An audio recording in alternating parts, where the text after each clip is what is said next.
Good morning, everybody, and thanks for waking up with the Chase. No way. My God! That's a 1-1, ladies and gentlemen.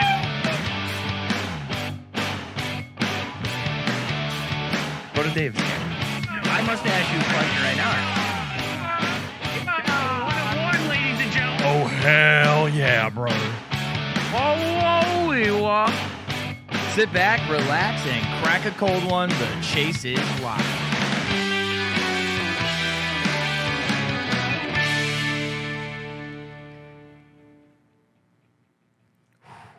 It's here, ladies and gentlemen.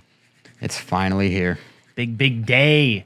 Friday, September 16th. You know why I've had this marked on my oh my God, I can't even talk. I'm way too excited. Calendar. Anyways, you know why I've had this one marked on the calendar? What? Because, ladies and gentlemen, it's here. The AMA.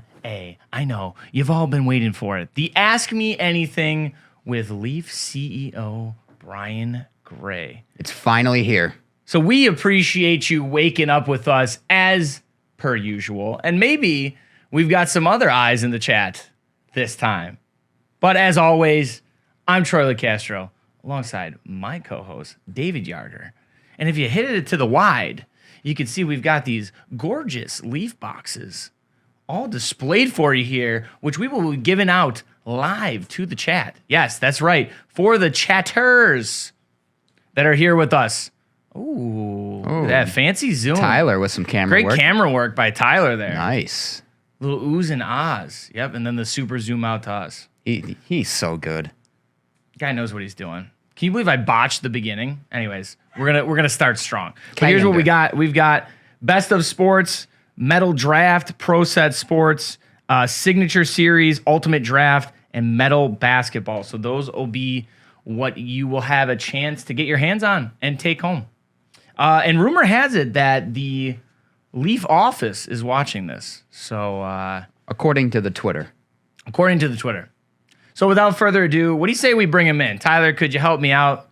Please bring in Brian Gray at this time. Let's give him a warm round of applause and a welcome to our show. Brian, are you there? Hey, how you doing? Hey, Brian, I'm doing well. How are you? Oh man, we're killing it. We are so busy. I don't sleep anymore. I just work till I can't work anymore. Then I wake up a few minutes later and start over. It's crazy. It feels like that, right? I think the card industry that's how you do it. You do little sleep. And money never sleeps. It's crazy. I mean, it's insane. I mean, it's just been so good. And again, we're doing new, more and more new things. We're pivoting and changing some things we're doing. And so, I mean, never mind that. It's just honestly, there's so much fun stuff going on in the hobby right now with, rumors. These people are doing this. These people are doing this. It's just a blast every day to hear what's coming next. And some of the crazy stuff I hear, sometimes I just scratch my head, Yeah, we do too. I guess I do it behind the scenes a little more silently, but you're not wrong. But that's why we have you here today. Maybe you can dispel some rumors or, confirm or deny, but that's what we want you here for it's truly Ask Me Anything, right? I mean, I talked to you briefly yesterday through email and you said you're game for anything. Yeah, I'm not scared of any topic. I call it like I see it. And if I don't want to comment, I'll tell you, hey, there's a good reason. But generally I call it like I see it, and we go from there. So I'm the perfect Ask Me Anything guest for that reason, I guess. I would agree with that. So why don't we, if you don't mind, can we get right into it? Are you all right with that? No, everyone knows who I am, hopefully, and you can read where I started and all that crap. So we don't need bio. Let's just get busy. There you go. I love that. Get down to it. Brass tacks here. Down to the nitty gritty. All right. Our first question that we got in here from Tommy Y. Is there any plans to obtain brand license for any sports? Well, I mean, obviously we know what's going on in the business. I mean, Fanatics is slowly chipping away at taking all those licenses. And I mean, honestly, the way I see it in my head, and you'll laugh at this, is I feel like we have a license. And that's a license to do anything they can't and everything they can't or won't.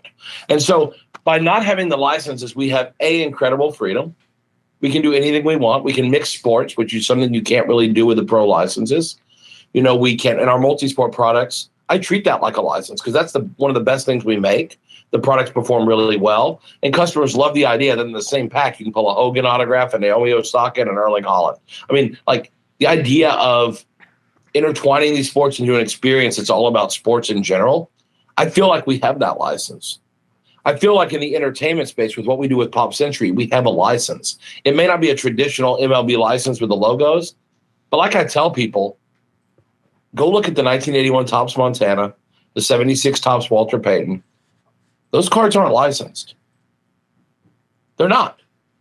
And you might say, well, that was the only choice back then. Well, guess what? We're getting down to a world where there's only going to be two choices. Really. Yeah. And that's coming faster than we all think without getting into, I don't want to comment on those rumors and gossip, but we're going to be in a world where there's basically Fanatics and Leaf in most sports. And then in hockey, it'll be Upper Deck and Leaf. So we're going to be the number 2 company in all these sports going forward. Man, I don't know that having a license is that big a deal. And what it also allows us to do is the 30 or more percent that they spend on licensing, we can put that in content, 30%. So on a $400 box of cards, that allows us to put an extra $120 in content in that licensed companies can't. And so, again, it's different strokes for different folks. Some people won't like unlicensed. And I say, hey, you know what? That's the beauty of collecting. Buy what you like. And if it includes me, that's super. If it doesn't, that's super too. Because guess what? I'm a collector, one of the only CEOs of a card company that collects. And there's stuff I don't like. And there's stuff I do like. And I support the ones I like and I don't the ones I don't. It's that simple. So instead of trying to dictate what people buy or whining about things I don't like, I just focus on the things I do like and hope those companies keep doing a better job so that I can actually enjoy what I'm doing instead of feeling abused every time I open a box. And I'm hopeful that the Fanatics program going forward is going to be one that really brings new people in the hobby, and that will open up opportunities for things and experiences that aren't currently part of the hobby spectrum. And I'm personally am very excited as long as their vision stays on course and they really do grow the industry. I'm so pumped, but I got off the question, I think, a little bit. But the bottom line is I feel like we have a license to do whatever we want. And I think that allows us to do some really interesting and compelling things that just wouldn't be possible with a pro license. It's like an offshoot Bond movie. You had License to Kill, and then Brian Gray just has License to do what we want. License to maim your mother. I don't know what it is. But hey. That's beautiful, Yeah, and we have parts of O.J. Simpson that would not be allowed in a pro product. Right. No, absolutely. You just wouldn't be allowed to. So, hey, before I go further, I just want to let people know you can drop your questions in the chat live here on the Twitch as well. But I'll turn it over to David for the next question. So the next question, Brian, comes from Matt P. Why is PSA not authenticating autos from Leaf? And what should stores tell customers to ease their mind that the autos are real? Sure. Well, I'll say this. First off, to our knowledge, PSA has rejected 3 total autographs. So it's not like, and we did almost 3 million autographs in the last 12 months. So we're talking about 3 autographs out of 3 million. But I would say this. First off, there was some question on Al Pacino, which Beckett witnessed. And it was only one card. They slabbed every other one. It was just one Pacino card where they said the autograph looked a little off. Well, Al's sitting there signing 600 or 1,000 autographs. That's going to happen. They ended up slabbing that card. So the proof's in the pudding. Then there was a Lionel Messi. But what we found out, if you're a YouTube fan watching all these controversial channels, is that my Messis aren't the problem. And what we found, and again, we had to educate PSA on that. Ours were Beckett witnessed. No other Messis from any other company are witnessed by anybody. Well, I'm sure they're witnessed by somebody, but not them. And so we showed PSA slabs that had bad Messis in them. I sent PSA 10 slabs and said, these are the bad Messis, and here's why. Ours are the good ones, and if you're not sure, you're welcome to call Beckett, who the people that work there are people that you used to trust and know who were at the signing. So ask them about it. So they ended up slabbing that card, I believe. And the last one was a Pele printing plate from 2016, which I didn't know at the time, but this is the best ever. And I haven't even told PSA yet. You know who witnessed that one being signed? Who? PSA. PSA. They witnessed it in 2016 in Brazil. One of their ITP people, Matt Schumann, was in Brazil for 4 days doing Pele, and their representative witnessed it. So, that's the best ever. But what you have is you have a card grader who is suddenly trying to become an autograph authenticator, and that's a challenge. The other thing to note is all these cards never actually got failed. They never failed one of them. they put inconclusives on them, which meant they had a question, but they couldn't say they're bad. They couldn't say for sure they're good. They just didn't know. So it's an inconclusive, not a fail. Big difference. But you know how it is. People look and they read something that's not on the page because their impression is if it's not in the slide, it's not good. But again, I'll give PSA credit for taking some care in it. Mm-hmm. But frankly, I think the grading companies, if it's submitted for grading, I believe the grading companies should rely on the manufacturer rep and warranty. And that should be the basis for grading. If you submit it to the autograph authentication division, sure, give an opinion on it. I don't care. But if it goes to grading, if we can't rely on the manufacturer rep and warranty, this is going to get worse before it gets better. And trust me, it's not just Leaf. I've heard they've lately been kicking Topps Messi autographs, which I don't agree. I think the Messis, I think most of them are good there, so I don't see a problem with those. But like I've heard they've kicked some of those. I've heard they've kicked some Panini cards. They're kicking everyone's cards. But I got to be honest, it's more fun to talk about mine because I actually respond. Exactly. Yeah, I mean, that's a very good point. You're, and I should be more corporate sometimes. But because I'm a collector, I don't feel like I have to sugarcoat people. They're not. You guys aren't dumb out there. No, it is. You don't need me to give you the corporate BS. And not that they're doing anything wrong, but that's how big companies work. We have the ability, as part of that, we can do anything we want. That's our license. We can also talk to customers and respond. And when people make comments that make insinuations that are false, we can stand up for them. And I've been known to go toe-to-toe and say, listen, you're wrong. And also, when we do a bad job and we don't execute, I'm the first guy to come out there and climb up on the gallows and say, we screwed this up. So, that's a benefit we have not being licensed, because when you're the licensee, you're watching every word out of your mouth because that relationship is your whole business. And it's not. Yeah. So we want to go to the chat now. We have a question here from the live chat. Elena is going to read this one for us. Elena, what do we got? Well, actually, I just have a question for Brian. As a CEO and a collector, do you feel like it gives you an advantage as a CEO in this field, being a collector as well? Thanks for the question. Great question. Yeah, of course. I mean, that's the number one edge I have on my competitors. Well, number two edge. My number one edge is I can pivot and act fast. So like when Tiger King, Joe Exotic was in jail and was able to sign, like I had a 1-day window to get him to sign stuff. I got him to sign. That never happens anywhere else. So that's our number one edge. Our number two edge is that I'm a collector, which is a huge positive because I know what people want to a large extent. Yes, they don't want stickers. I know that. So if I'm using stickers, it's because it's necessary to execute our vision for what we have to do. I know they don't like redemptions, but redemptions are necessary to some extent to execute what we have to execute. And to the extent I can, I just cancel guys from the set. If it's a loser, I try not to make a redemption not a loser, but a lesser player. I try not to make a redemption for them. I try to just pull them out of the set and find some other place to use the autographs. But if it's Bryce Young from Alabama, we got to put a redemption in there. Or if it's Desmond Ritter, there's got to be a redemption in there, just thinking of new football. So I think I know as a collector what we need to do, and I think we do execute in many ways that other companies can't because we understand.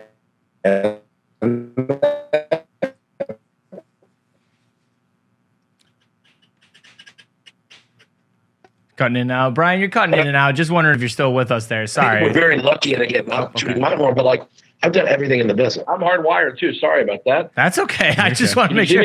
I want the people to hear your gospel here, your word. That's it. Hear the gospel, preach it. But no, I think we have another advantage in that I've done pretty much everything in the business. I worked for ProSet. I consulted for Upper Deck. I worked for Edgeman, was one of the biggest mail order houses in the country for 15 years. And we did business with Adam and Dave back in those days, So we're cutting out again. I hate this. But no, so we've been doing this for a long time, and we've done everything. We've had stores, and when you've done everything in the food chain, it allows us to better serve the collector because I'm a collector, the store owner because I had stores, the distributors because I was a distributor, even my fellow manufacturers before with ProSet and now as Leaf and ProSet again. I bought that as kind of a souvenir and it ended up being a fantastic. But it gives us a huge advantage because we've done all the people we interact with in the food chain. We've been there. Who's in a better position to serve someone than the person who has been served before? And I think we do a really solid job of doing that. We can always do better. I think we're doing a solid job. But I appreciate the question, and yes, it's a huge advantage, and we pounce on that every day. All right, moving on now. Want to get to this one from Ben M here. He says, "Is a case of Leaf Pearl Sports really worth $7,000? What else can you tell him about the product?" Well, first, I'll say we don't set the secondary market price. And factory cost is obviously less than that. And we build the product based on cost. And this is a problem you have with any high-end product, whether it be Flawless or Treasures or Pearl or the Diamond Icons or whatever it is. You have this problem. We build products at a certain price point, and if the secondary market bids it up or trades it at a higher premium level, like the content was built on the lower level. So we hope that the content appreciates and people see a premium value there to justify the box price. The fact is we're only making 250 cases of one of our most high-end desirable items. It's just not enough. And we can't make more because we have a cut signature in every box and they're fantastic cuts. So like we're really limited what we can make. So some of that is scarcity. But with wax generally, that's part of the wax game is scarcity. There's a premium to wax. If there wasn't a premium to wax, it would all be opened already. So like wax, in order to stay intact, has to sell for a premium valuation. And so I think there's some of that at play here. But would I say it's a bad buy? Well, if you hit a Vladimir Putin cut, no, it's not a bad buy. You know, if you hit a Gerald Ford cut, it won't feel like as good of a buy. You know, and that's the extremes. You know, and I think there's even better than Vladimir Putin, even though that's probably a $5,000 or $10,000 cut. You know, it's one of those things. It's so hard to say, is it worth it? It's one of our best high quality items. I think the best thing to do if you're not sure is don't buy it on day one. Watch box breaks day one, and when you freak out, then you'll probably buy it. But if you don't, that's okay too. And I think people that might be I always think that's the best course of action. If someone's not sure about it, we are so lucky now that the minute something hits the dock, you can turn on channels like yours, see the product open, and decide instantly, is this for me or not? And you can be on there ordering it on release date 5 minutes later if you do like it. How great is that? In the old days, you had to wait till like 7 days later when everyone got it. They opened it. You went to a show and saw the cards laying around. There wasn't social media to show off your hits. You know, we're in a great world now. So I would tell Ben, man, you're lucky. You get the sneak peek before you buy it. And I don't think if you're having to pay $7,000, it's probably not a rush because it'll probably be around that on release day. You don't have to rush. Make sure you love the item. We think you're going to love it, but make sure you like the item first. Yeah. All right, well said. No, I think that's good. No, yeah. Before we move on, I just want to remind people that also we are giving away these boxes on the table here, these Leaf sealed products live in the chat. So Meerkat will help us out with that one later on, but we'll pick some winners. And now I'll toss it to David. Yes. So Brian, next question comes from Stephen A. This is a soccer question for you. Can you please verify and confirm that the jersey and patch pieces in the 2022 Leaf Trinity soccer cards are indeed match-worn jerseys by the depicted player on the card?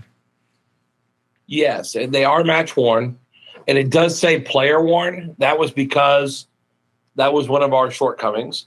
Everything, it was printed on a form with Trinity Baseball. And so what happened is everything in Trinity Baseball is player worn for obvious reasons. So honestly, they just kept the copy the same, and they did not change the copy, and I've reamed them for that. Unfortunately, the next Trinity soccer cards, which will come out, I think at the end of this year, are we'll say match worn. But yeah, we're one of the few companies that really on Legends uses game worn or match worn, because you'll see now if you look at the back of a card, heck, you can't even see if the guy wore it.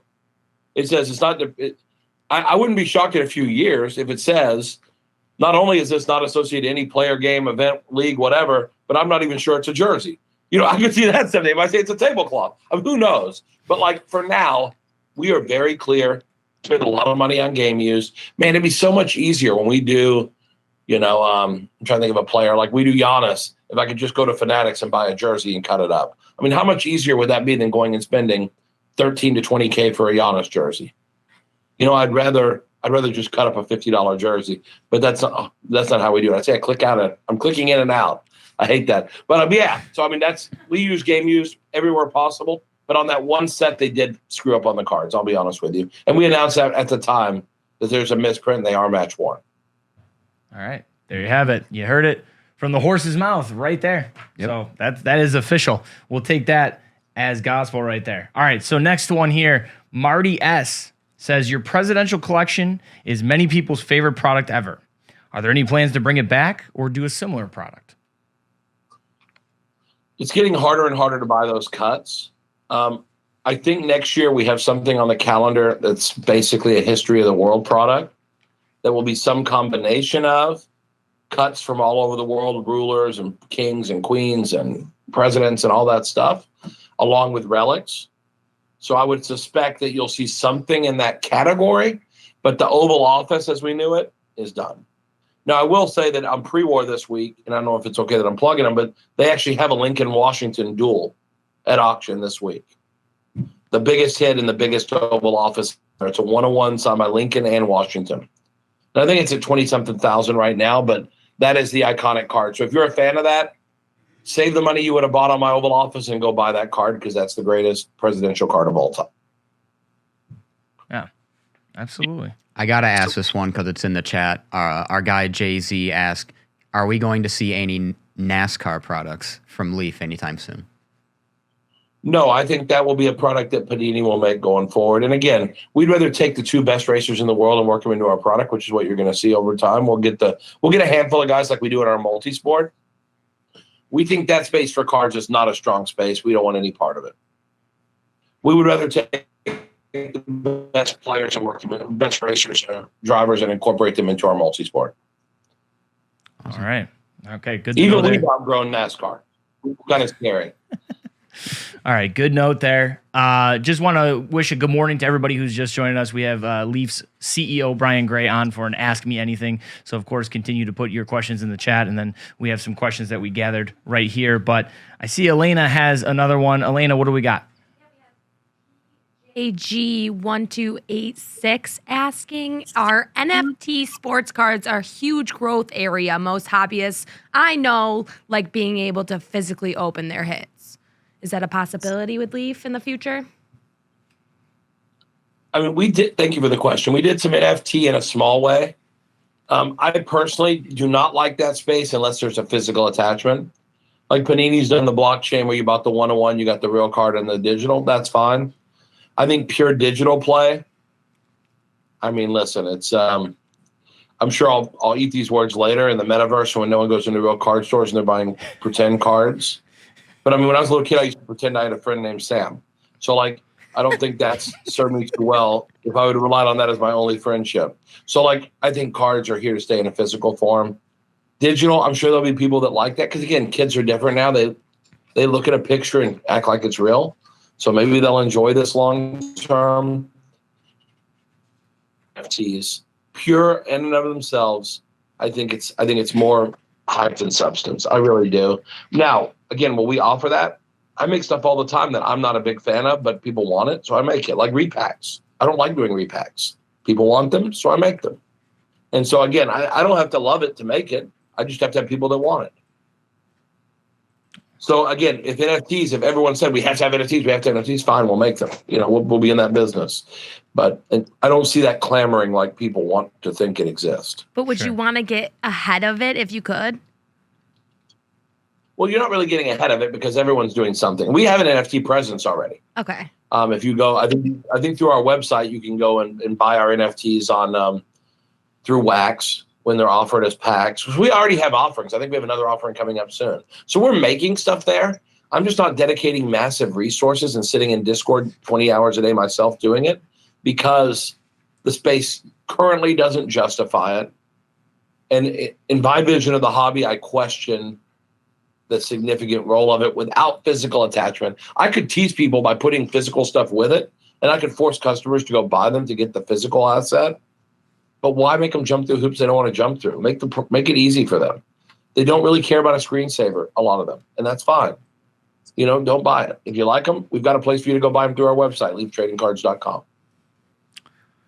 So I'm actually going to hop in on a chat question here as well. Big wrestling fan. So I know that obviously you have guys like Hogan and Flair in some multi-sport products, but James Hayes here in the chat wants to know, are there any just straight wrestling products, straight wrestling cards coming soon? Q1 2023 will have a wrestling product, and Q2 of 2023 will have a wrestling product, and we pulled some moves. Without giving any secrets away, people are gonna freak out. So we'll see. But yeah, I have 100 wrestlers lined up for the next set, and I have some surprises. All right. I'm going to be looking out for gonna that. say. I'm probably going to, I know you can't say anything yet, but I'm going to dig a little bit at you, I think, just so I can find out maybe some more information possibly on that. Surprise, assuming and again, it's not finished yet. Like the whole process isn't finished. But if I tell you a surprise, it's not going to be something that's attainable in the marketplace right now. It's going to be something extraordinary. It's like, holy crap, how did BG do that? The same way when I land monster names, people wonder how I got Erling Haaland this way, how I got this. You know, I'm pretty good at that. This is going to blow people away. But let's serve no wine before it's time. You know, I saw that in one of your tweets. I did see that. So that's a good quote right there. That's a BG quote. Because honestly, I mean, like I in that tweet, you know, real quick, I saw something that is the most disruptive thing I've seen in 20 years in the hobby. And when I see it and I know it's a winner and that's tag grading. What I saw is an industry disruptor in a massive way. And that's why serve no wine before it's time. I think that's my number one pick as an industry disruptor besides Leaf over the next 10 years. I think tag grading is going to really just knock people over. If you haven't seen these cards, it's insane. The slab is ridiculous. They put so much thought into the process. It's insane. You know, there's things there that are just mind-blowing. And I'm actually visiting their offices soon to walk through the process because I have to see this with my own eyes again because I'm floored. It is the number one most disruptive, besides obviously taking over the industry, which is what Fanatics is doing. That's disruptive. But the most disruptive tech or service I've seen in the industry ever, maybe, short of Leaf, is tag. It's ridiculous. So as people see more of this, they're going to freak out. Yeah. Because it really is the best holder I've ever seen. And their AI and the computerized grading is legit. And the report card you with the card is legit. I mean, I just love it. I was floored. I couldn't even talk when I saw the product and the process. So it's that good. But that's what I was referring to in my serve no wine before it's time, because I think that is the number one disruptor I've seen in the last 20 years. Which, spoiler alert, we actually did get a chance to talk to Jeremy Lee of Tag yesterday, so that'll be coming out soon on the Chase. But yeah, it sounds like they have a lot of good stuff going on there. Indeed. Insane.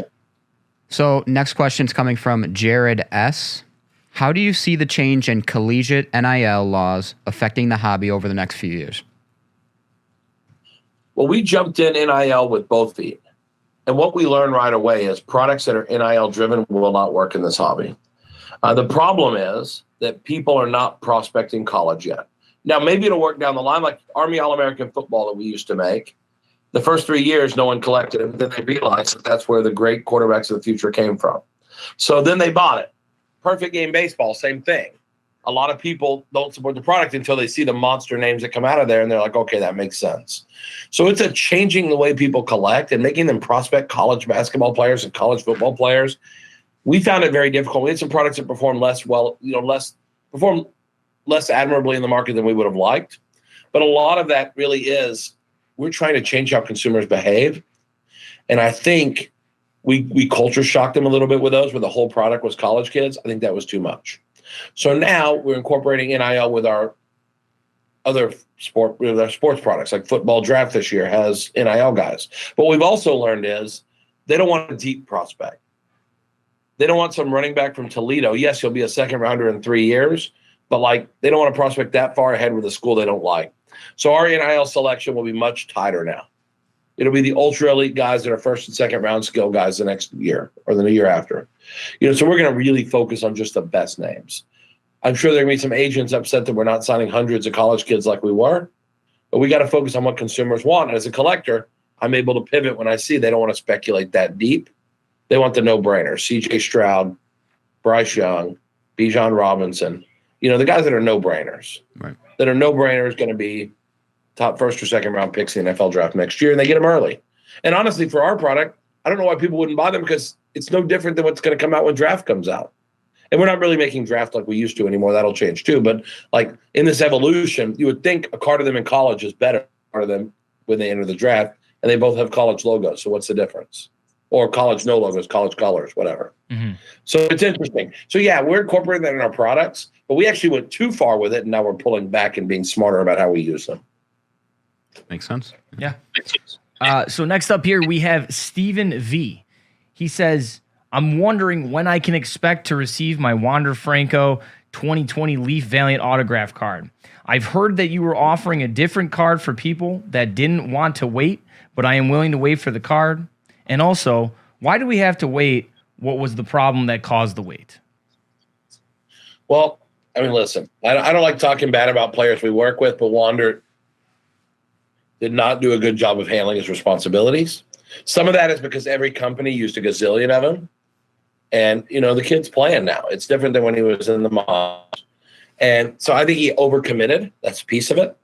I think part of it is just not being, again, it's a kid, When you were a kid, how many tries did it take to get you to clean your room before mom finally had to tell dad to break out the belt, So, well, that's all a part of it. And then we scheduled a signing with Wander. We were so excited, and Wander broke his hand.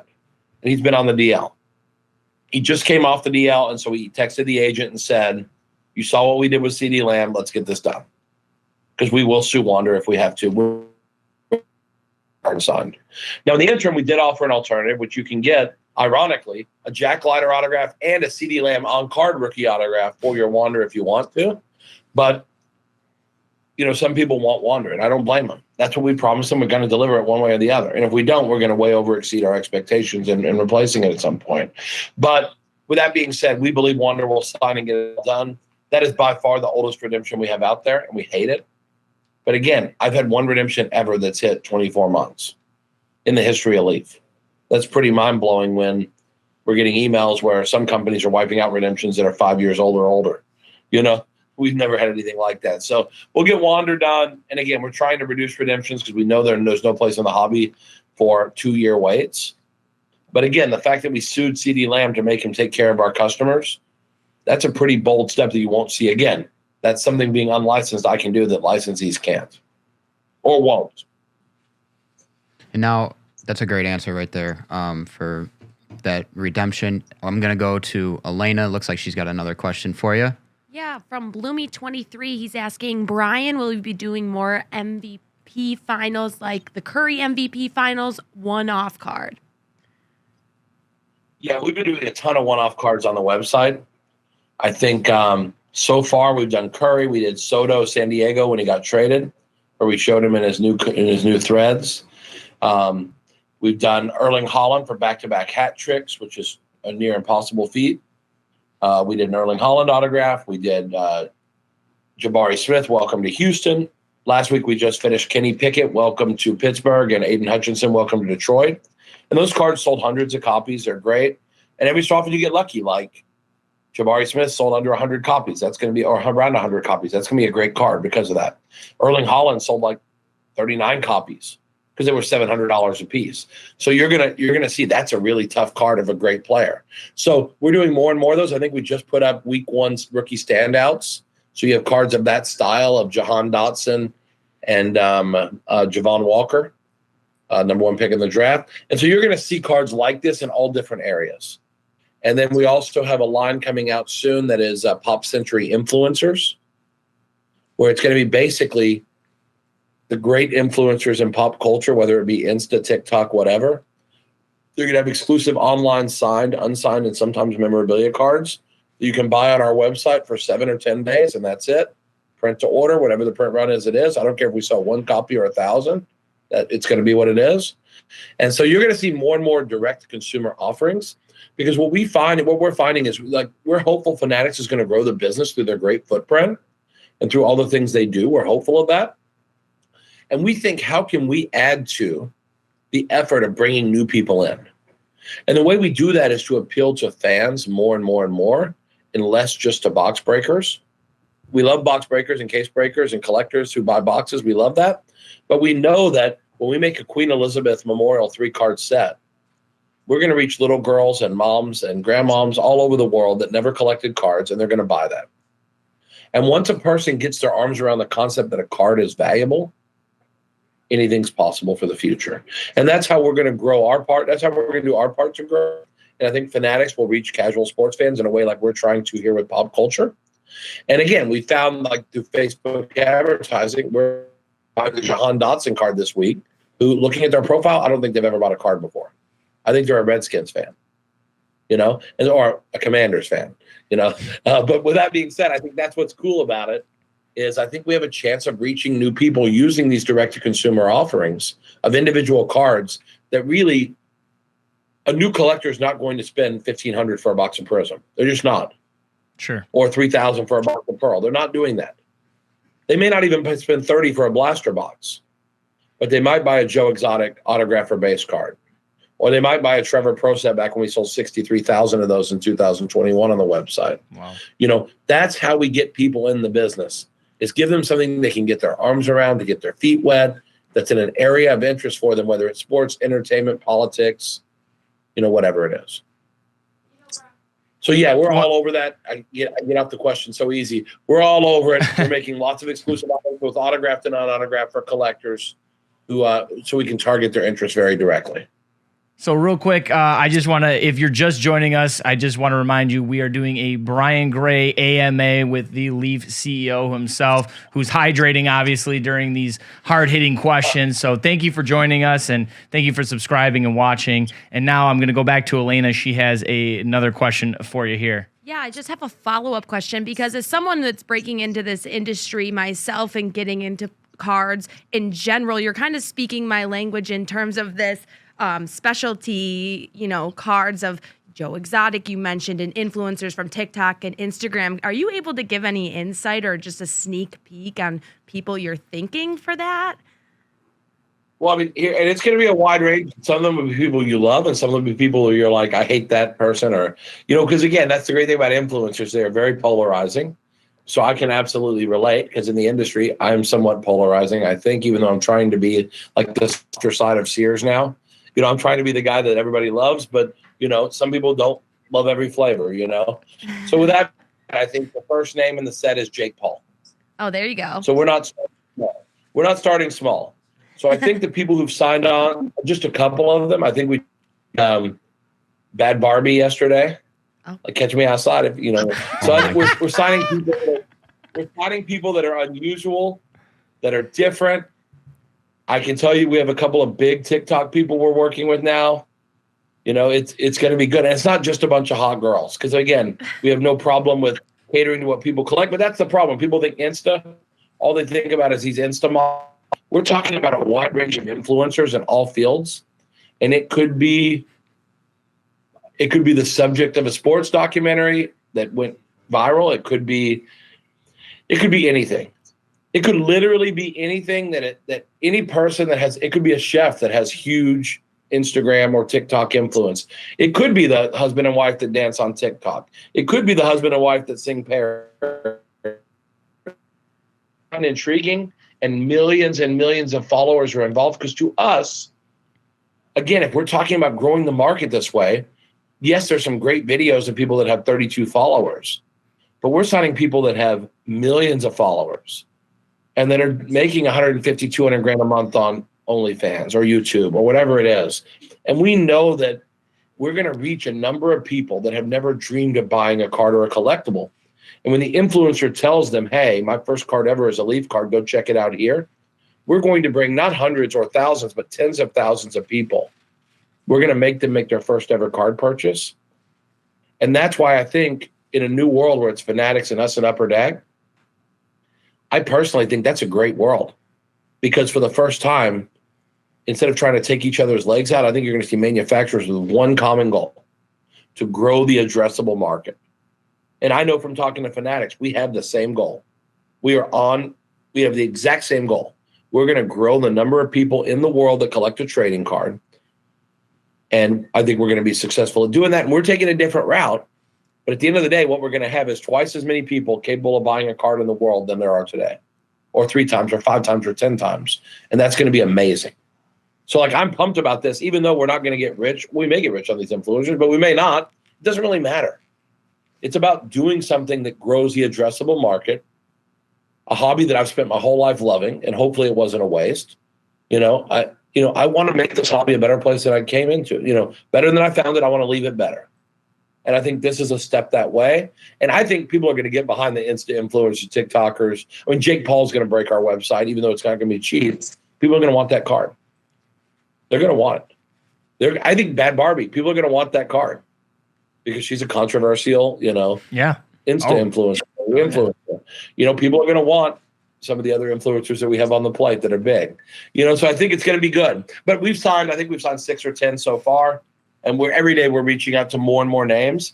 And the other thing we're going to do, which could include some people very well there in upstate New York, we're also going to do a hobby influencer set on our website where we invite major prominent dealers, investors, collectors, breakers, manufacturers into a trading card set that is direct to consumer through our website. And how great is it that you'll be able to collect a card of Adam? Or you'll be able to collect a card of this guy, or of, I don't know if Topps and Panini and Fanatics will let their guys be on my cards. I'm going to invite them. How great would it be to collect Michael Rubin on a card? How would it be to collect Jason Master at Upper Deck, or me, or whoever it is? Yeah. Some of these want to promote other breakers and people, but other breakers that have great followings. How great would it be if they can direct their fans and say, hey, guess what? I finally got a card. And you can buy it here. And they're all revenue shares, so we actually make sure that people get some money out of it. It's not like they're doing it for free. But how great is that? It'd be amazing. So great. Yeah. So and then imagine in your breaks, if you're a breaker, you buy those cards to include in your breaks.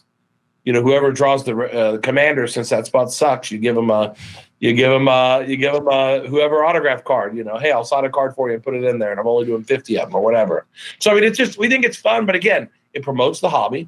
And on the back of those cards, there'll be a QR code that directs you to their site, their breaking, whatever it is they want to promote.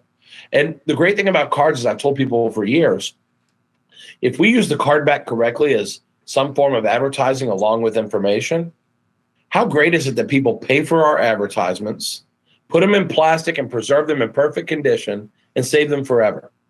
No magazine, newspaper, or any other advertisement gets saved like that. Certainly not an ad before a YouTube video, certainly, or Twitch video. Certainly those don't get saved forever. So it's advertising people cherish and save forever and keep drawing you back. And really, outside of these NASCAR guys that wear jackets with 18,000 patches they actually pay money for, outside of that, there's really very little advertising people save forever. So it's kind of cool. So we think that hobby influencers online will do fantastic. We think there's a lot of cult fan followings for people in the hobby that would be really cool. Heck, you guys may end up on one. Who knows? I was just about to ask, could we see a David and Troy dual cut auto? It'll be a triple. Ooh. I like that. Never say I never. want me in the middle though, and then David and Troy. What do you want? Center stage? Yeah. You trying to hog everything? And then here? I'll put a piece of my hair in the car. There you go. Girl starts working with us 3 days ago, and she already wants front and center on the card. It's how it unbelievable. works. Don't tease about the hair, because we are doing a lot of these influencers are giving us clothing to put into cards. So we will have autographed men, but I think hair is kind of interesting. When I'm rich and famous, Brian, I you think can that's have a lock interesting. of You my wanted to be an hair. update already. This is rough. I love it. The I'm hobby influencer one. I think that's amazing. I'm That'd be a on lot of board fun. for that. I'm Well, totally that's on board. if you only I'm sell on like board, 12 100%. cards, then you feel bad, If you only sell 12 cards and some other influencer sells 500, that's the bad part. Then you failed in life, like I probably would. If I put myself in the set, I probably sell one to me and one to my mom, maybe my kid. Yeah. But who knows? It's all right. I try to be a realist as much as I can. So, if I end up selling 12, I know my place. Yep. It's fine. Well, it means they're scarce. It means they're scarce and they could be valuable someday. Exactly. They're Yeah. shortbread. There you go. Super shortbread. Things might be looking up Troy. Who knows? There you go.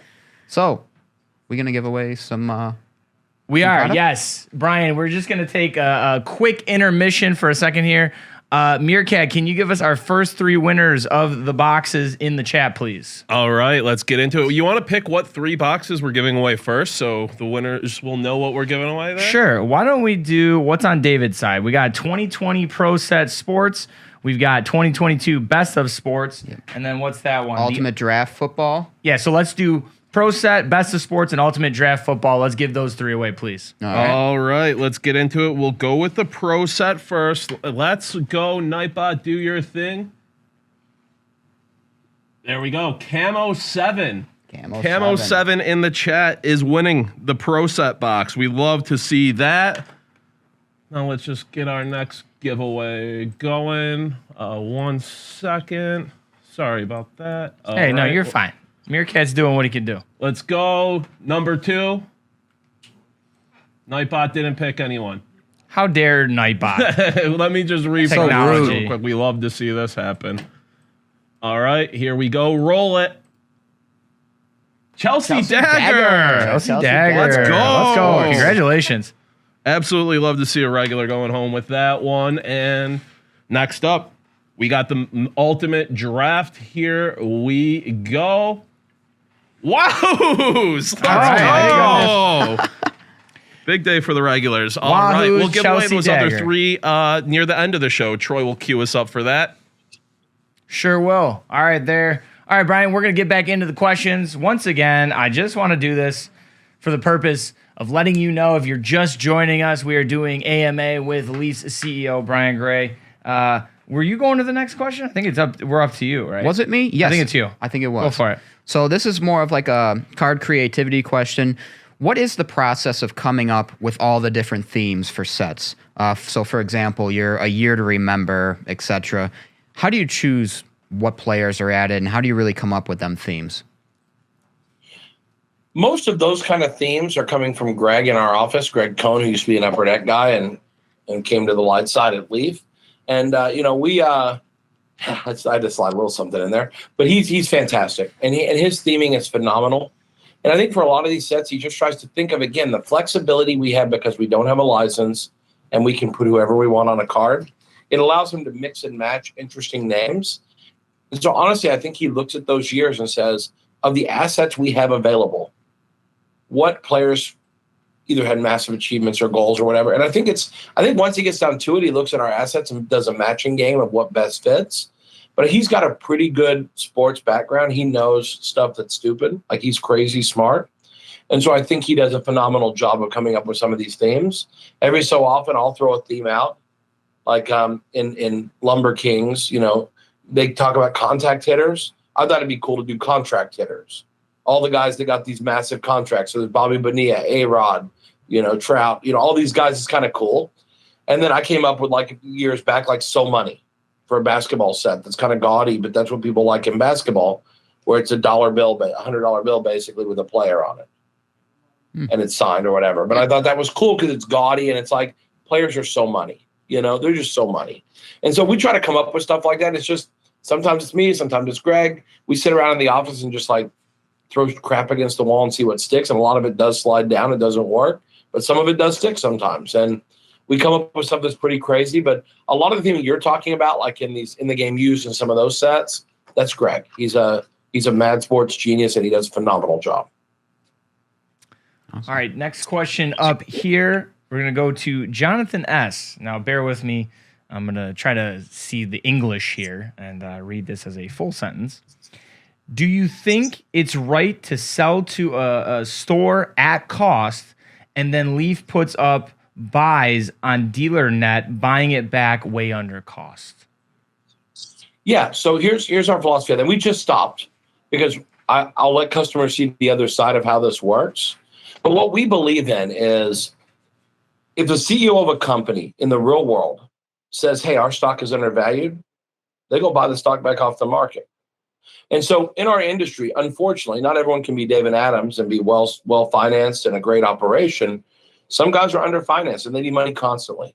And so you'll find guys that on release date just sell the product because they need to get whatever money they can get. Well, rather than let bottom feeders who put up, buys on DealerNet B2B at dirt cheap prices for sport, we'd rather buy it back. If people are dumb enough to sell it at cheap prices, we'd rather buy it back. So we would put up a buy and say, screw you, we're doing a buyback, just like a company would buy back stock. The problem is, I think that's too sophisticated for many people to get their arms around. So if you can't understand it, we just won't do it. Fine, let it get dumped. I mean, at the end of the day, good products will be worth what they're worth. Sometimes things go down and then go up. Sometimes things go up and then go down. If guys don't want me to buy on the secondary market, I won't. But I'll tell you, it's better for the market when a manufacturer, and trust me, if Fanatics in their model says we'll buy back everything at 20% under, oops. We just disconnected again for a sec. Sorry about that. That's all right. If Fanatics says, hey, we're going to put a floor under it to show you we believe in our product, I think that's a positive. That's a real positive. What company buys back their stuff in this business? But I believe in it. I know which products are long-term good. And even the NIL stuff that has been not really successful yet, I still believe in that long term, and I'll buy all of it. I'll buy all the first year basketball, metal, memories, and power. There's high school kids in there that are going to be ultra elite NBA guys who no one knows their name. Nasir Cunningham, Cook, and guys like this. No one knows who these people are, but you will. And just, I know. And so I want to buy those things back because I believe people are dumb for selling into the market at these levels. I think it's straight up stupid. And so I want to be able to participate and buy it back and show people I believe in it. But if people don't want me to buy the products back, I won't do it. That's fine. I'll just let the market figure out where it's at. But again, if you're a dealer and you really care about the industry, why would you not want someone to support the products? But again, I think that's maybe a little too sophisticated a concept for some in the hobby. Yeah. Yeah. No, totally understandable. And it's not like we're driving it down. In fact, we're putting up a buy at the highest price in the country to show that we believe. We're actually driving the price up by showing support instead of down, even if it's below cost. We're putting a floor in and saying, screw you. If you want to buy this product, you ain't buying it for less than this because we'll buy it. And I think that's a very strong position to take. I'm backing off it for a little while because I want people to see what the other side looks like. But I think it's a mistake. I think we should be in the market showing that we believe in our products. And I challenge other companies to do the same. You won't see it. All right. So next question is coming from Luke S. With the acquisition of Topps by Fanatics, is Leaf a target also? Have you been contacted by Fanatics in regards to selling either the Leaf name and your manufacturing? Has that ever been thrown out? Can't comment on specific talks. Okay. You know, I can say that I've spoken to, in whatever capacity, the leaders at every company, including Michael Rubin. And I think, you know, I love their team there. I know a lot of the guys. They're fantastic. I can tell you without talking about any specific discussions, the way I see Leaf in the marketplace is as the number one competitor in every sport. Because when you have a monopoly, which is what's coming, as you all kind of have heard the smoke or whatever, when you have a monopoly, that's not illegal. But when it harms consumers and competitors, it is. And so Fanatics needs a competitor, and a viable competitor that's strong, but kind of stays in their lane. And that's us. It just is. We're the viable competitor. So honestly, the market needs us to make sure that the consolidation stays kosher and doesn't go awry of antitrust law. So I think it would be in Fanatics' interest not to acquire us. I think if someone makes me a crazy offer, it's getting sold. I have no problem with that. As long as they let me continue to be a visionary and do crazy things and make this market better, which I think I try to do that. I would listen to offers like that. We've had offers. Thank God we didn't take any of them. You know, our offers, the very first deal I walked away from, you know, I told, and I think the timing's over on this now, the quiet period or whatever, the confidentiality period.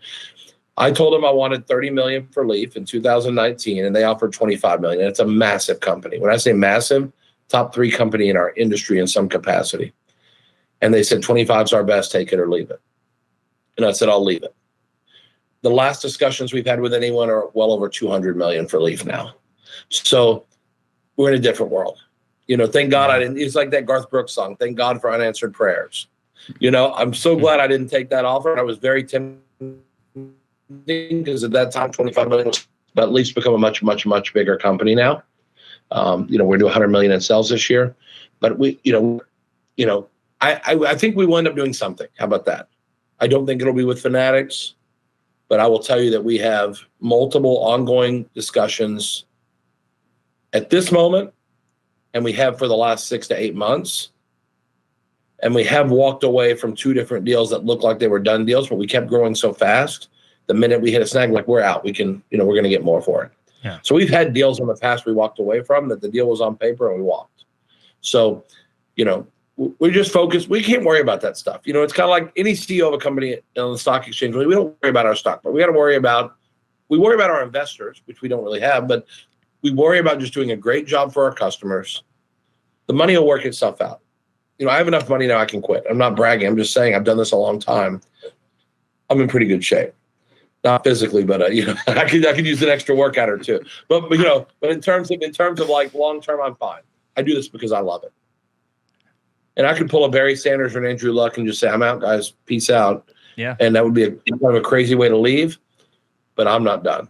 And so whatever we do strategically, whether it's going public or whether it's getting bought by a competitor or whether it's being bought by a service provider, like someone who's consolidating companies in the service area, whatever it is, it doesn't really matter. As long as we keep doing what we're doing, I'm great with that's just all background noise. Doesn't really matter. But we're going to keep doing what we're doing in any capacity, no matter what. And we're not taking an offer from someone to close down Leaf, to let them buy us out to put us to pasture. We're not doing that. I don't care what the price is. So we're going to focus on what we do best. And every coach will tell you this too. We're just worried about winning today. We're not worried about the long-term contract. We're not worried about this. And in our case, we're truly not. I just want to win. And I want collectors to win with me. And I think we're doing an okay job. I think you just gave us a Jordan Belfort. I'm not frickin' leaving. I was thinking I'm not the leaving. same thing. And I love the Wolf, but I didn't mean it that way. But yeah, we're not. Here's the thing: if I've spent my whole life trying to be this this alternative and give people a choice in what they collect, and not let it become one thing only in the marketplace, now of all times I can't stop. Because when one company owns everything, people need a choice. And I know I won't be everyone's choice, but sometimes you just want to change a pace. And you want to buy something very different and fun or whatever it is, and I'll be that change of pace back. Darren Sproles was very effective without ever having 1,500 rushing yards. And I'll be Darren Sproles in the market. That's cool. Not quite as small and shifty as him, but in the hobby I am. I'm relatively a moderate size, but very shifty. I make moves, So that's we're going to keep being Darren Sproles. Let Fanatics let them be the lead back. It's totally cool. I love that. Things I didn't think I would hear on the chase is a Darren Sproles reference, but there's a first time for everything, and I'm glad it was now. Yes. Now, Brian, we are coming up on the hour, so ask me anything. I want to ask you, are you okay? Do you need to be anywhere, or can we keep you for maybe an extra 15, 20? I do have a 15 with, ironically, a strategic. But listen, if you have a couple of last questions, let's pound. Go for it. I love hard questions. You know what? Other people might get mad when you ask one that makes them uncomfortable. I just call it like I see it. I tell you the answer. If you don't like it, guess what? There's other things to collect and buy, and definitely other things to watch on YouTube or Twitch. All right. Well, then, you know what, David? How about you? We'll go through if there's a real good one. Or Elena, did you have one? Not a hard-hitting one. If he has time for one more, we should ask him. How about one more each? Elena and each of you guys each get one more. Make it a good one. All right, we each get one more each. All right, that's fair. Look at it. He's divvying it up. He's all right. All right, Elena, you first. Okay. It's like the hobby. You guys have allocations. This is your allocation of your product. Okay. From T4 Con 4 Tour, what's been the most unique relic Leaf has ever done? That's a no-brainer. And I think it's the coolest historical piece in the entire history of the hobby. In Pop Century 2014 or 15, we had a 101 booklet that was a cut of JFK, a cut of Lee Harvey Oswald, and a piece of the bloody car seat. And the seat did, in fact, have blood on it. We had a piece of the bloody seat in the cart. And that is by far, I wouldn't say just Leaf's most interesting relic. That is the most insane relic ever put in a card. And it probably will be the most insane relic ever put in a card. And we're doing some crazy stuff coming up. I mean, like in an upcoming product, we have a piece of the blanket that covered Lincoln when he was shot at Ford Theater. Whoa. We have some incredible stuff going in cards. But I still believe the Kennedy bloody car seat is the most mind-blowing relic that will ever go into a card, short of putting a piece of the player's physical body into the card. Short of putting pieces of his kidney in the card. I don't think anything's going to get crazier than the bloody car seat. No, I mean, I think that's it. That's that's cream of the crop right there. I don't think you can get any better. Drop the mic. Mic drop. That's a mic drop. That's a mic drop for sure. All right. That was a pretty good one. All right, so let's see if I can follow that up. About to say, how the hell do we follow that up? I know. So we got one here from Alan S. The idea that many redemptions from companies are, quote, scam, as the companies know going into it that they will likely never provide what's promised From my experience, Leaf has always been really good about redemptions. But what's your take on being said about other companies? In the history of the hobby, I know of only one time that a company put, and I'm not going to say what it is because all the companies are my friends, but one time a company put a redemption in knowing they did not have a deal. And they were hopeful they could get a deal. That's wrong. And that company made it right, but that's wrong. It's blatantly wrong. If first off, having to replace a redemption is literally, you might as well pull my fingernails out and make me like swallow them on a bed of fire, because it's about that level of fun, because it sucks. Because no matter what you do, no one's happy. For example, I recently replaced, we had a defensive lineman who has been hurt and never really played, and he couldn't sign because he's physically screwed up. He may never play in the NFL, but we replaced his $3 card with Elijah Moore, Elijah Mitchell, like running backs and receivers that have a real chance. And we had people complain about those replacements. And it's like, we gave you a guy that's got a bright future or a potentially bright future worth triple the money. We paid him triple the price. The guy you had may never play in the NFL because he's very hurt. Like, for real. And we get complaints about that. I swear to you, I could send Najee Harris out for that guy and people would complain. I don't like the Steelers. So, like, that's the last thing I want to do in my whole life is replace someone. So we'll never, ever do that. We have a signed deal with every player we put a redemption in for. With that being said, I'm announcing on Twitter today, Kingsley Ingabari or whatever from this year's last draft came from South Carolina. We're replacing him already because the player hasn't done his job and signed the stuff he's supposed to sign, and we don't believe he's ever going to sign. We think every card of his will be a redemption, and we don't think he's a big enough player to justify redemptions. So we're replacing him already. And people are going to get a wide range of names that are better than Kingsley. And, and not saying he's not good, but, we're giving him skill position guys and first and second round defenders instead of a fifth round defender. And we're going to replace those cards now, proactively, after only 1 month, because we believe that 6 months from now, we're still going to be looking at these redemptions, and screw that. We're not doing that. So we're going to do our best to replace things right away. When we see a problem, we're going to tell the player to bug off and replace them. The problem is when it's Wander Franco. If you think we had problems with a defensive lineman that's so hurt he'll never play, imagine the problems if we forced redemption replacements on Wander. It would be a nightmare. And so I don't think companies intend to scam people. I really don't. I do think there's redemptions out there where the company knows realistically they're probably not ever getting them signed. And when that day comes, you have to do something about it right then. And I think that's one where I get a little disappointed because I see some companies, and I've done it too, where I know I probably am not getting them, but I'm hesitant to replace them. Shame on me. Every company should replace cards. The minute you know you're unlikely to get them, let's get the customers off the hook and peel the Band-Aid. Redemptions suck. But I want to say this just because I always try to say this when I can. If there weren't redemptions, what would happen is when Kenny Pickett signed his cards, do we just yank him off the checklist at the last second and not tell anyone? Like, to me, that's not just unethical. It's illegal when you put him on the sell sheet. That's what happens if people say, well, why don't you just leave these guys out of the set then if they don't sign? You really want us to pull the best guy when he doesn't sign? Or Harrison Ford was busy filming and couldn't do pop in time and has to do it later? Do you really want us to pull Harrison Ford out at the last second? Forget that. You don't want that. You'd rather have a redemption. So we try to remove redemptions of lesser guys when we can, because we do know it's a pain in the butt to get a guy that's a much lower end hit and have to wait a year for it. I mean, come on. At that point, you probably just say, hey, keep it. We don't want to do that. So I think all the companies act in good faith generally. I just think as companies, we should say, you know what, listen, if we're going to do this redemption thing, we need to be on it and aggressive with these players. And once we realize that it's a hopeless fight, handle it quick. Let's just get it over with, fix them good, the best we can under the circumstances, and move on.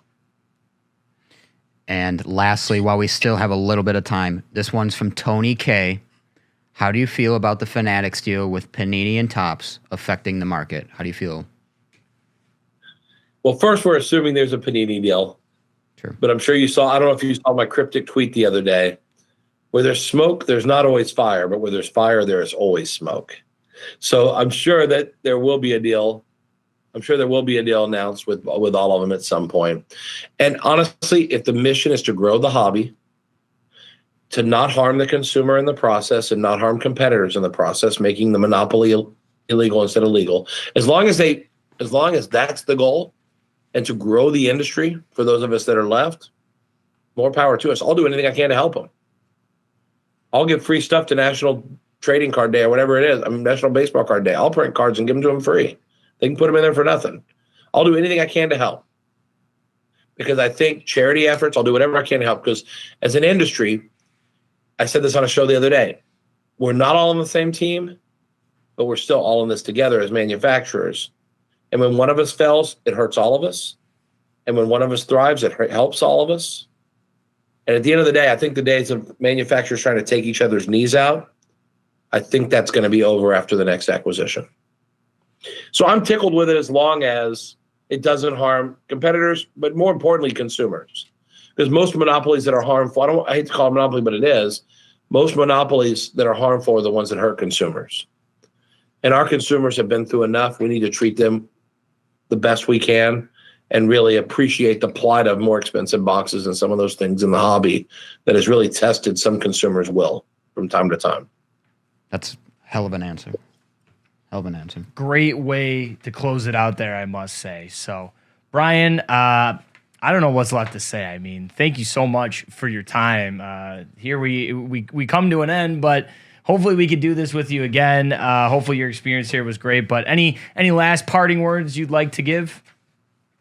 No, I much prefer this. I do a lot of these things, and I much prefer just talking hobby than talking about, well, what do you have coming out? Like, I'm not here to pimp my products. You know, I'm a collector. I'm a dealer. I'm a manufacturer. I'm a collector. I care about the business, and I just like talking about cards.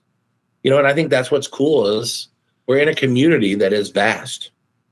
And the great thing, like we said earlier, between what Fanatics is planning to do and what we plan to do, the community is going to become more vast. I mean, more people, your neighbor is more likely to collect cards tomorrow than they are today. And in 5 years or 10 years, we think half your neighborhood will collect cards. And that's pretty powerful. And it's a way to give people a common interest and something else to thread us together in a world where we don't know who our neighbors are and we just wave when we go out to get the mail. You know, I think we're going to be in a different world where cards really can be a more significant and meaningful part of pop culture. So we're excited about that. And again, it's, you know, we'll see what happens with Panini and Fanatics, but at the end of the day, I think where we all want to go is a great place. We just have to play our cards right to make sure we get there. So, hey, thanks, guys, for having me. I love it. Anytime, you just give me a ring. Hopefully, I don't have too much controversy for you to ask me about, but I'm sure I'll find some. So start building up the questions now for next time. There we go. Well, there it is. Sounds good. Brian Gray, Leaf CEO. Thank you so much, Brian. We really appreciate it. Boys in Atlanta, we'll talk about your cards soon. Be good. Sounds Thank good. you. Have a good one. Have a good one. All right. Wow. What an hour. That was electric. That was Electric Avenue right there. That was a lot of fun. Elena, great questions over Yeah. there. Oh, kid. thanks. He was a riot. Yeah, he's funny as hell. I think Oh my God. this is a great time. Let's welcome Elena. Yeah. Come here. Come Oh over God. here. Oh, stop Oh, it. the applause. Come on. My hair's a mess. You got Oh. 851 people. Here we go. You act like we weren't going to pull you. Oh my God, I'm on the pod. Yeah. Say hi to the folks. They're not going to hear you from there. Come here. Say hello. What do you want to Hello. say? The floor is yours. I don't have anything good to say right now, but if you go into one of the breaking streams, I might have something good to say in there. Is that good? That's all Hey, you got? You heard it. A former TV news reporter at a loss for words. I don't understand. I know, you guys put me in the hot seat, okay? It's hard That's what we got to do. It's hard to follow up Brian Gray. That's hard. Yes, that's true. Ladies and gentlemen, though, give a warm welcome to Elena, the newest member of our content team. Really excited to have her. She did a great job with questions today. Look at that. You They get love love. you. TV Where, TV Erie, and last thing, go Bills. Yes. A little ASMR for you. There it is. Elena, everybody. All right, one thing left to do. Meerkat. We got to give away those You three ready? other boxes, homie. Okay, what do we got left? We got the soccer box and two, just for the record keeping. Yep, we got Leaf Metal Basketball, Okay. Leaf Metal Draft Football, and then what is that? I can't read The what that one is. signature- Signature Series Series Soccer. Yeah, Yep. Signature Signature Series. Series Soccer. All right, we're going to do the signature series soccer first. All you had to do to be eligible to be entered to win is just be active in the chat during this stream. So we're going to roll it for the Signature Series Soccer. Let's go. Good luck. T-Yark 5. Let's go. Okay, T-Yark 5 winning the Signature Series Soccer. Next up, we have the metal basketball coming up next. Let's go. Metal basketball is going to Munoz. Munoz. Some regulars. All right, we got one more here. Are we ready to go? The draft football. Everybody get excited. Last giveaway of the day. Nightbot, do your thing. AZ.com going home with the draft football. Let's go. Definitely just blew out Tyler's eardrums. That definitely happened. What happened? What did he do? Oh, he's fixing it. All right. Well, hey. You see my mom's comment? What did she say? What did she say? I didn't see. Give my win to someone else. Oh. Hey, Mama Yars wants us to read. We're gonna re-roll. Wow. What a woman. Are you sure? What a nice lady. Is that his mom? Yeah, shout out to Mama Yarger there. Yeah, We're Our going first to fan. re-roll the Signature Series Soccer right now. Nightbot, you got some more work to do, buddy. Final winner, Mr. Bliss 72. Nice. Woo! You got Mama Yarger to thank for that one. You guys better thank Mama Yarger. Damn it. Do it right now. Everybody thank Mama Yarger for putting it back in. Wow. What a lady. There's so much going on in my ear right now. All right. Need a dolphin. Oh no, Now- not the dolphin. Any parting no. thoughts? Not the Brian dolphin. Please Gray? don't. Please don't. Please don't. All right. Well, hey, that's going to do it for us today. Yep. That's it. There it is, ladies and gentlemen. I hope you enjoyed the AMA with Brian Gray. We certainly did. He had some great answers. So don't forget, on Twitch, there will be a replay, but also we will upload this to YouTube where you can see in its entirety again. Make sure you are following DA_the Chase, Instagram, TikTok, and Twitter. Follow us across all the platforms. That's where you'll get all the news on the Chase, all the content surrounding it, whatever you need. We'll be back on Monday with another great episode. Hopefully we can match that. That's gonna be a tough one to match. That'll be a tough one to match, but I think we could do it. And don't forget, 4 p.m. on Monday. We sold the breakout, but we will be live at the Bills tailgate before Monday Night Football with against the Titans, excuse me. And we'll be doing a break from there.